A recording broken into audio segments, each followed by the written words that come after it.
देखिए आज जो है प्राचीन भारत के इतिहास में हम एशियन इंडिया में जैन धर्म का विकास अभी तक हमने बताया। जैन धर्म, बौद्ध धर्म, जैन धर्म में कौन कौन महावीर स्वामी, चौथा तीर्थंकर, तेईसावें तीर्थंकर पार्श्वनाथ और पांचवें तीर्थंकर क्या कौन थे? ऋषभदेव। हमने 13 तीर्थंकरों के बारे में बताया और इनकी क्या विशेषता थी इनके बारे में बताया। महावीर स्वामी क्या विशेषता थी उसके बारे में वर्णन किया। अब आज विचार वर्णन करेंगे, विस्तार बताएंगे जैन धर्म का विकास कैसे हुआ।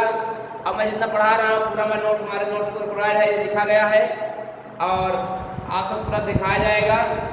तो ये आज जैन धर्म के विकास के बारे में बताएंगे कि जैन धर्म का विकास कैसे हुआ। देखिए जैन धर्म विकास में महावीर स्वामी के समय में जैन धर्म का जो है सर्वाधिक विकास हुआ। महावीर स्वामी के समय में जैन धर्म का सबसे ज़्यादा विकास हुआ। अगर सबसे ज़्यादा विकास पूछा जाता है जैन धर्म में, जैन धर्म में सबसे ज़्यादा विकास जो है महावीर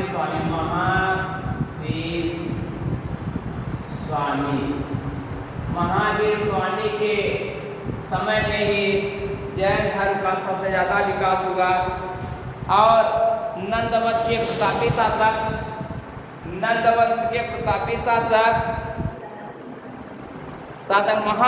महापद्मनंद जैन धर्म का कट्टर अनुयायी था, कट्टर विरोधी था। जैन धर्म के अनुयायी शासक, जैन धर्म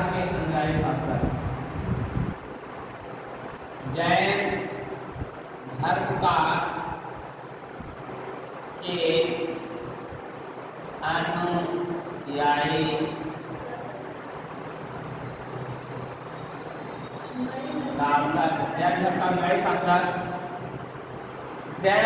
अनुयायी शासक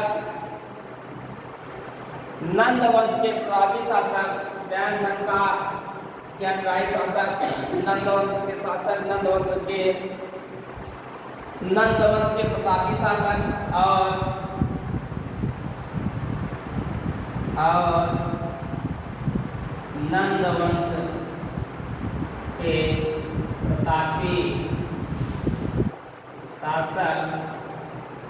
नंदवंश के प्रतापी शासक जो है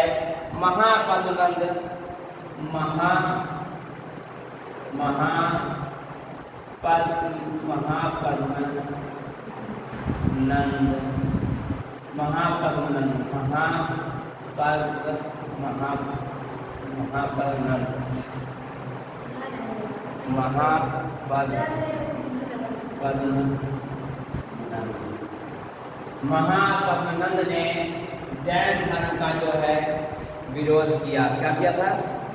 जो कि जैन धर्म के अनुयायी शासक बहुत माने जाते थे, इन्होंने अनुयायी तक मानने वाले जैन धर्म को मानने वाला शासक जो है और नंदवंश के प्रतापी शासक महापद्मनंद ने जो है जैन धर्म का विरोध किया।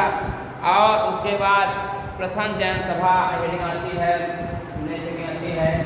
प्रथम जैन सभा,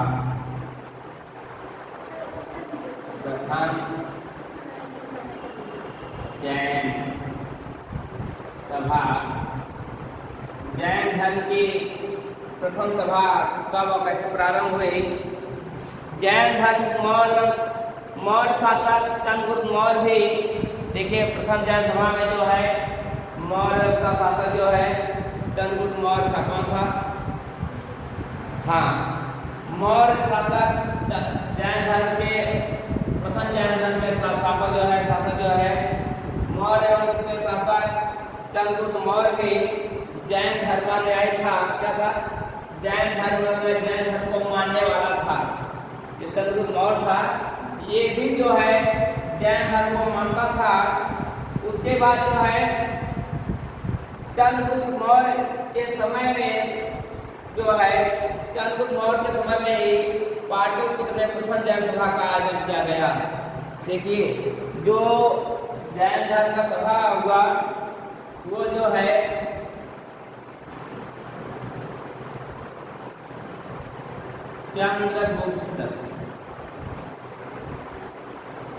चंद्रगुप्त मौर्य के समय में चंद्रगुप्त मौर्य के समय में पहली बार चंद्रगुप्त मौर्य के समय में पाटलिपुत्र में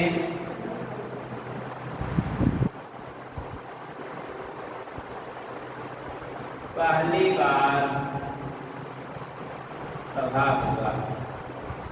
देखिए, जैन धर्म का सभा हुआ चंद्रगुप्त मौर्य के समय में। चंद्रगुप्त मौर्य शासक था।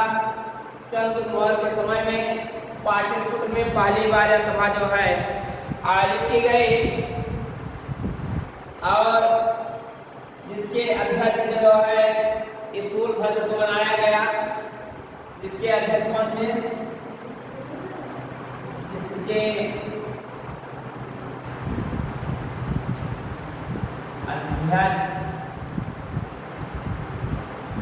जिसके अध्यक्ष जो है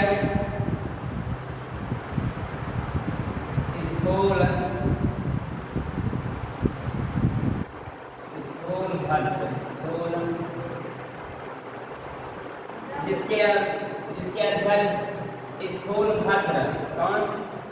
स्थूलभद्र थे। और चंद्रगुप्त मौर्य के समय में भीषण अकाल भी पड़ गया था।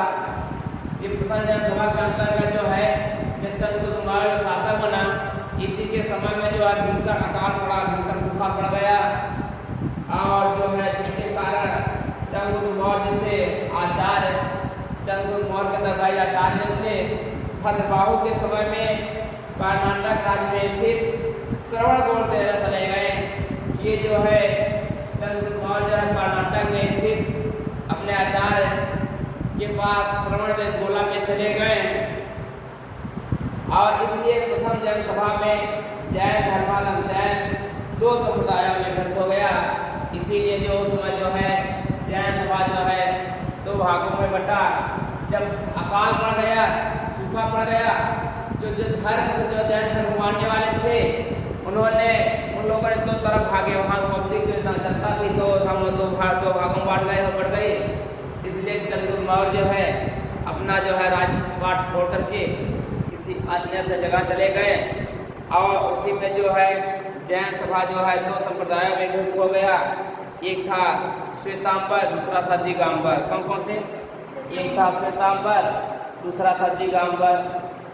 अब श्वेतांबर दिगंबर क्या है इसके बारे में बता रहा हूँ मैं। देखिए, जैन सभा जो है दो संप्रदाय, देखिए जैन सभा का जो है दो संप्रदाय। हाँ, देखिए तो जैसे कि ये होगा कि जैन धर्म दो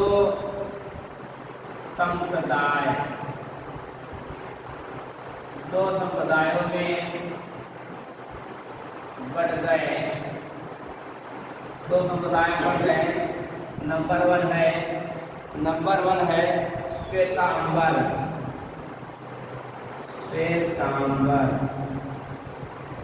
और नंबर दो है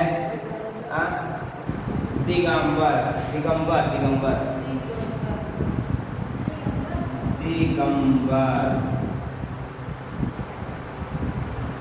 श्वेतांबर और दिगंबर दो संप्रदायों में बढ़ गए। भाई राजा, किसी राज्य का राजा भाग जाए अकाल पड़ने के कारण तो जनता तो मरने लगेगी। श्वेतांबर मतलब अंबरों वस्त्र की वजह से, श्वेतांबर वस्त्र की वजह से लोग खाने पीने वजह से, लोग वस्त्र पहनने की वजह से कोई प्रॉब्लम आएगी नहीं। देखिए, श्वेतांबर दिगंबर का मतलब क्या होता है? श्वेतांबर जो है स्थूलभद्र के जैन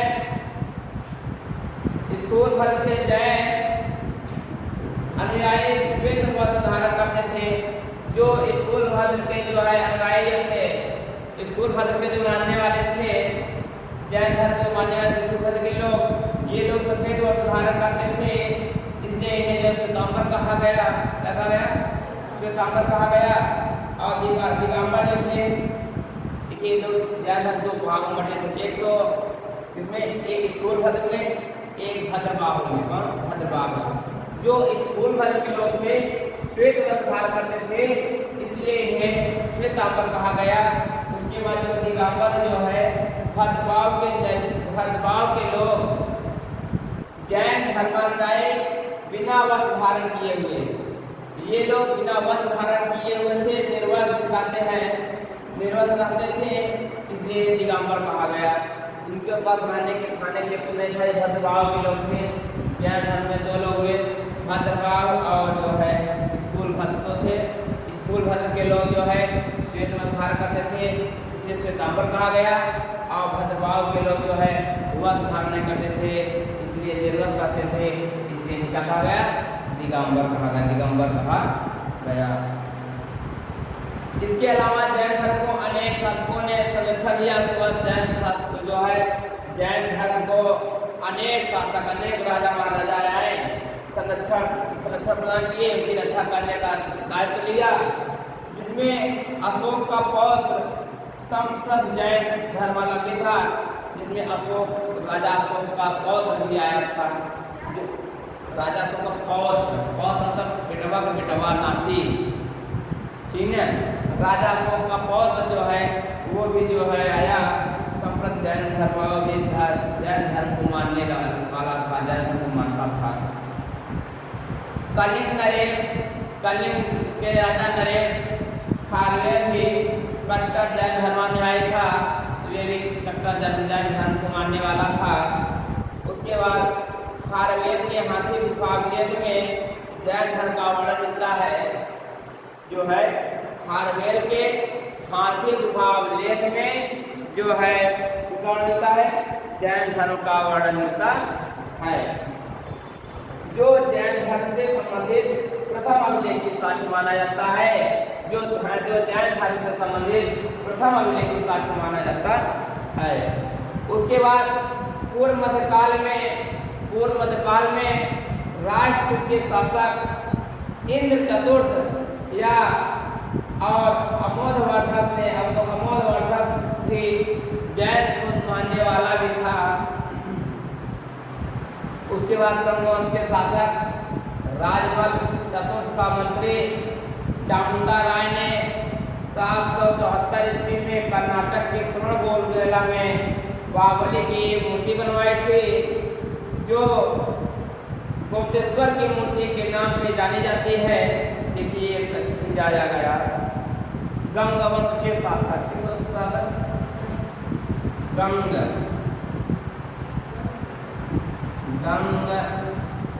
वंश के शासक, गंगवंश के शासक राजमल चतुर्थ का मंत्री चामुंडा राय ने, गंगवंश के शासक राजमल का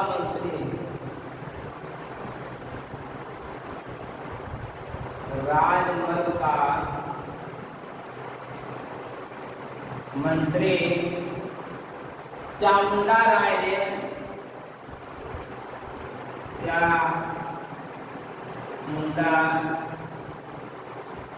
ने चामुंडा राय ने जो है इन्होंने एक 774 ईस्वी को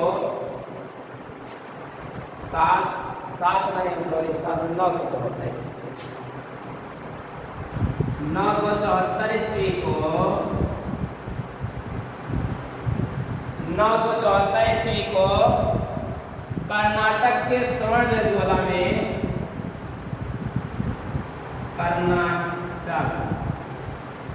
कर्नाटक के श्रवणबेलगोला में कर्नाटक के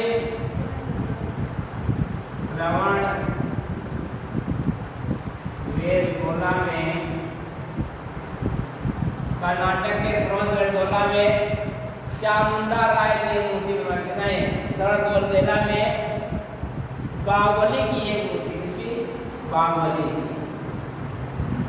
बाहुबली हाँ की एक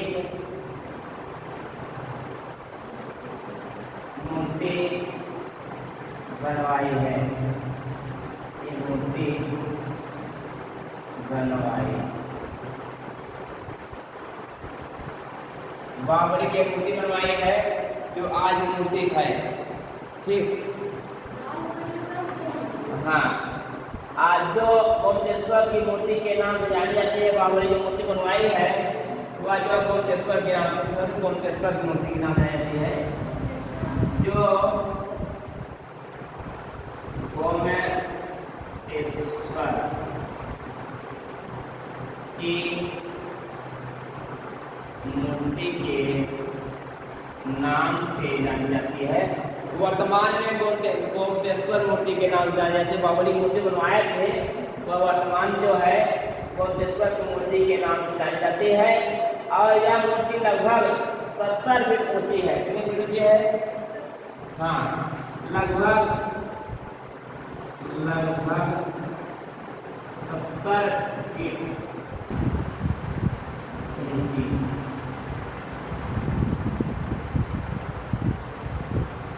70 फीट ऊंची मूर्ति बनवाए हैं। कितने फीट?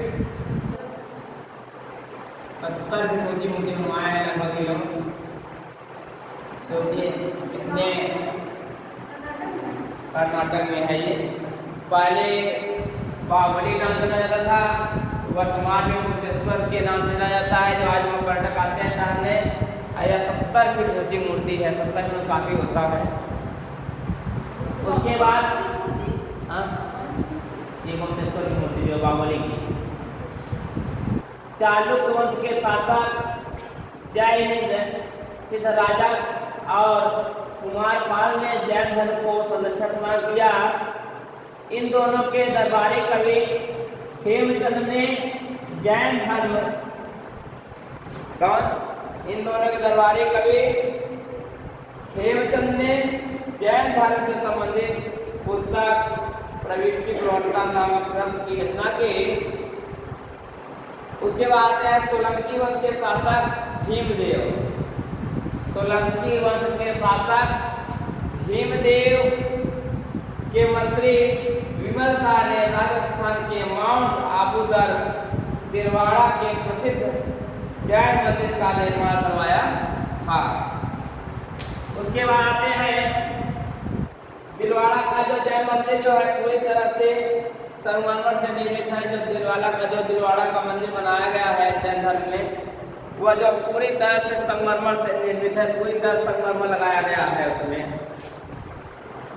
तथा इसके गर्भगृह में, गर्भगृह मतलब उसके अंदर, गर्भगृह मतलब मंदिर के अंदर जो मंदिर है उसके अंदर, हाँ अंदर का सकते कमरे के अंदर है तो गर्भगृह इसे कहते हैं अंदर। तो उस मूर्ति के गर्भगृह में जैन धर्म के प्रथम तीर्थंकर, जैन धर्म के प्रथम तीर्थंकर कौन? ऋषभदेव। ऋषभदेव जिस पर आदिनाथ की मूर्ति स्थापित की गई है, उसी मूर्ति का निर्माण करवाया गया संगमरमर का। उसके अंदर जो है गर्भगृह में ऋषभदेव की फोटो लगाई गई है, ऋषभदेव की मूर्ति बनवाई गई है।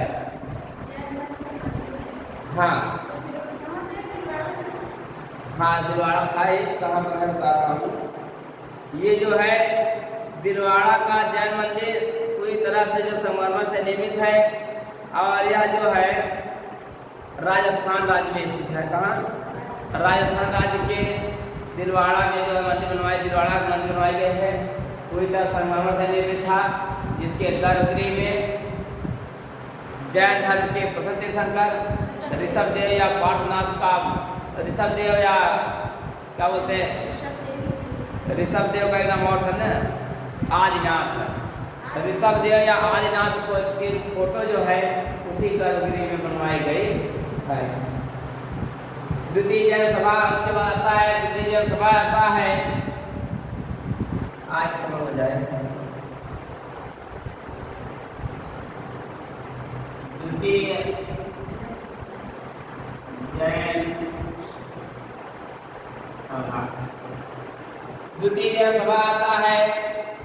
द्वितीय जैन सभा में जो है, द्वितीय जैन सभा का आयोजन 513 या 526 ईस्वी में, द्वितीय जैन सभा का आयोजन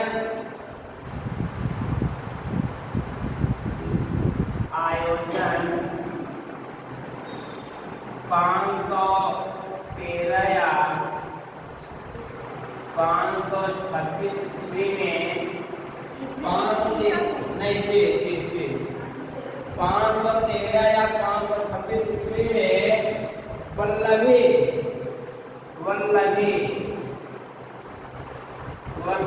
वर्तमान कहाँ है? गुजरात में। कहाँ है? गुजरात राज्य में। वल्लभी गुजरात में है, ये स्थान है। वल्लभी गुजरात में आयोजित किया गया, जिसकी अध्यक्षता देवर ढीगढ़ या क्षमा श्रवण ने किया। क्षमा श्रवण ने की। देवर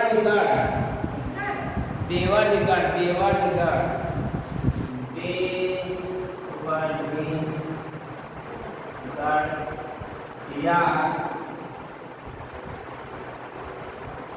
क्षमा श्रवण ने किया। ये गुजरात में बनाया गया था वल्लभी, उसी के अध्यक्षता कर रहे थे। द्वितीय जैन सभा में जैन साहित्यों को संकलित किया गया। द्वितीय जैन सभा में जो है जैन साहित्यों का संकलित किया गया, और जिसमें जो है 12 अंग, 12 उपांग, 10 प्रकीर्ण, 6 क्षेत्र सूक्त और 4 मूल सूत्र का जो वर्णन मिलता है। जिसमें देखिए क्या कहा मैंने, द्वितीय जैन सभा में जैन साहित्यों को संकलित किया गया, जिसमें जो है क्या 12 अंग, क्या मिला? 12 अंग, 12 उपांग,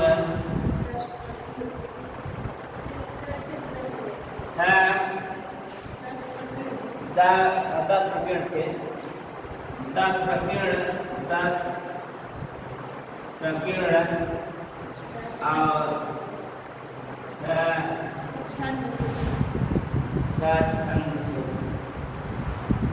छंद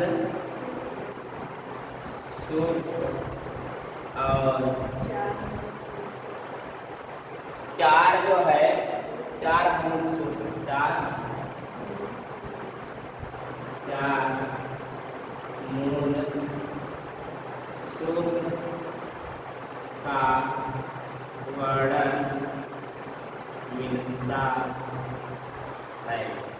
ये इतने चीजों का उल्लेख जो है द्वितीय बौद्ध संकेत में मिलता है, द्वितीय जैन सभा में मिलता है। और उसके बाद आगे का जो बचा हुआ है आप सबको मैं कल बता दूंगा। आप सब जो है नोट्स आपको कल प्रोवाइड करा दिया जाएगा। आप इसे उतार लीजिए और आपको विस्तार से भी लिखा दिया जाएगा।